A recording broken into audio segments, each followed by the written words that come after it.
Well, we said in order for Notre Dame to win as an underdog against Ohio State in a national championship game that they would have to create a scenario where Ohio State was a lesser version of themselves. And actually, it was Notre Dame that was out of character, to use the words of Marcus Freeman. I'm Tim Prister with Tim O'Malley and John Brice, and this is Irish Illustrated's Instant Analysis, brought to you by RVMH Hall of Fame in Elkhart, Indiana. The Fighting Irish made a run at the Buckeyes, but it was too little, too late. Ohio State scored on their first 5 possessions, 4 touchdowns, and a field goal. Took a 31-7 lead. Notre Dame made a run. A Drake Bowen forced fumble certainly helped. A 27-yard missed field goal did not. Jaden Greathouse came on strong at the end. But guys, it was Ohio State when it had to be, and Notre Dame just couldn't quite catch up.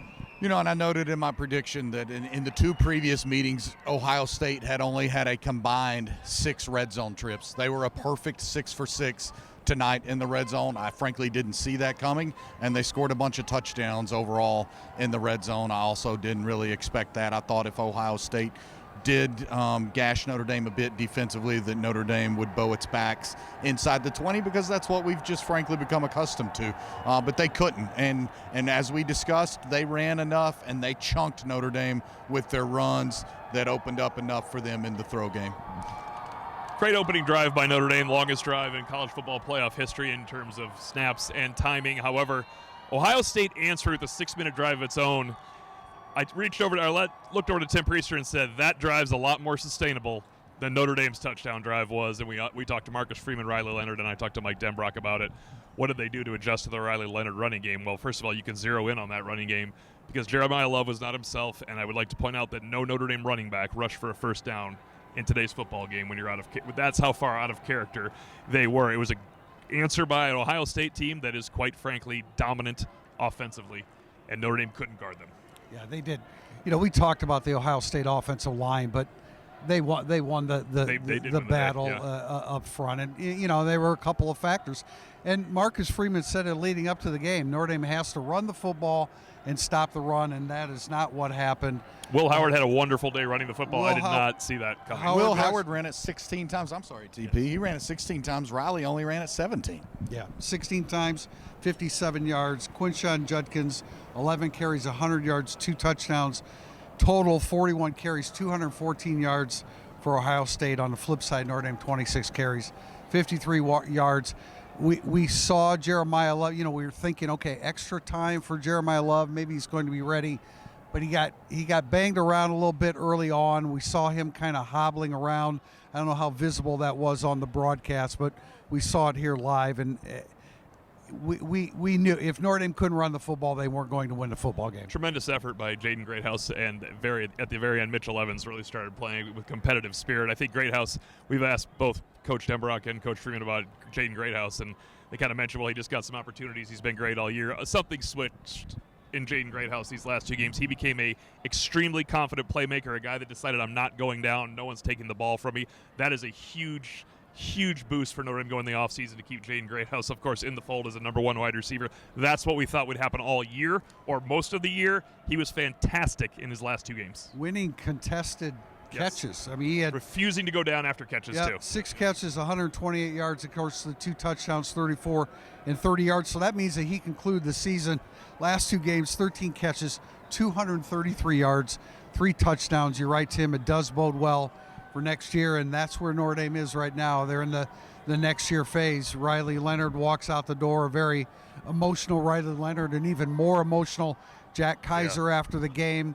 Look, what this team did this year was unbelievable. 13 straight wins. They deserve to be here tonight. But Ohio State flexed its muscles, and they're the national power, and they showed it again tonight. Yeah, and look, you take nothing away from this Notre Dame season, but you can also look and say there are areas that Notre Dame can't obscure the fact it has to get a lot better. And Notre Dame still needs to add some dynamics on offense, and it still needs to get much deeper along its defensive line. And then, you know, tough at the end for Christian Gray on the Jeremiah Smith play that basically ended any chances of a miracle comeback. But I love the fact that you should bring back Mike Nickens, and you bring back Adon Schuler and Leonard Moore and Christian Gray. You've got some other young guys coming along in the secondary. They've added a couple of pieces via the transfer portal. There is a lot to build on in the back seven for Notre Dame. Then you hope you get some guys back healthy on the front, and then obviously Brice Young and Logan Thomas and those guys. I think it starts defensively. You've got to be better and more consistent against the run. They got gashed a little bit here at times. In the 9 of 12 on third down for Ohio State, you're not going to win a game of this magnitude doing that. But it starts with being tougher against the run, more consistent against the run. And now Riley Mills and Howard Cross walk out the door. Yeah, I mean, I think it showed up that Howard Cross was not Howard Cross this year, and he was injured in the playoffs, and Riley Mills was not in the playoffs. We were waiting for it to happen. It showed up against the best team they could have played possibly offensively. Drake Bowen with a very good game today. In addition to mentioned competitive spirit, when things were going bad, Drake Bowen was still involved. Drake Bowen forced that fumble out of sheer hustle on Igbuka. Look, it was 31-7. Notre Dame looked like they didn't belong anywhere near this field with Ohio State. They got it to 31-23 and 3rd and 9. That is a hell of an effort by a team that was overmatched for the first 31 minutes, no more than that, first 35 minutes of the game, to get back to a one-play, third down, 3 minutes and 13 seconds left, make the play, you have a chance to tie the game. I know you disagreed with the decision to go for the field goal. Tim and I were looking at it a little bit differently, and as it turned out, had Mitch Jeter made that 27-yard field goal, and then they scored, they would have been within six points or at that point. And so I understood your point, John, but Marcus Freeman, of course, was asked about, and he said just 4th and 9, he just didn't feel comfortable, and he thought at that juncture just get some points. Yeah, and that's not why they lost the game. I didn't understand that, because you kicked a field goal in a 2-score game that left it a 2-score game had you made the field goal. I understand that he said post-game 4th and 9 for 4th and goal from the 9, bit different than if it had been 4th and goal from the 5. I understand and that. He would have gone for it had it been 4th and 3 I understand that completely as well. Like I also think it changes at the end of the game when Ohio State goes to the 2-minute warning with 1st and goal at the 10. They're probably being a bit more aggressive at that point in time if it's 31-26 instead of 31-23. They knew they could kick a field goal right there and win the game. That would not have been the case had Notre Dame punched in that other touchdown.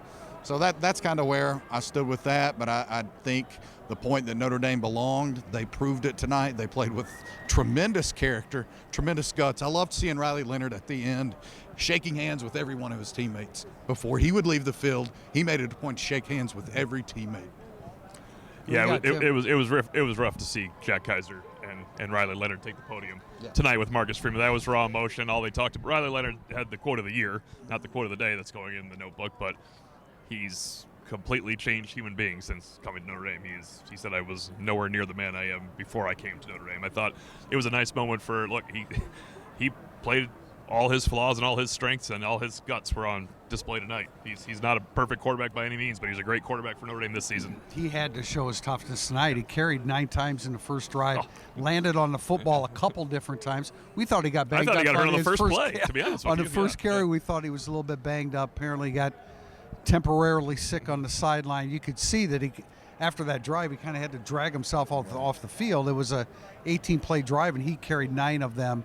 Did everything they could, but he wasn't sharp early on. He missed some open throws, and while he was doing that, Will Howard was connecting on his first 9 throws. By the way, the combination of Smith and Igbuka, 11 catches, 152 yards, and a touchdown. Notre Dame trailed for the last 36-15. Will Howard actually connected on his first 13 throws. 13, that's correct. 13 throws. He was 12 for 12 for 123 yards, a touchdown, and a 213.6 rating. He had his next pass 13 for 13 before he had an incompletion. And Xavier Watts, had he picked it off, that's the type of play Xavier Watts makes all year, and Notre Dame absolutely needed it down here in the red zone. They scored right after it. And Riley Leonard just will leave one of the best college competitors I've ever seen. He missed a couple of key throws early to Chris Mitchell when Notre Dame couldn't afford. There's no margin of error for Notre Dame to have those kind of misses in this game. We start all over again here.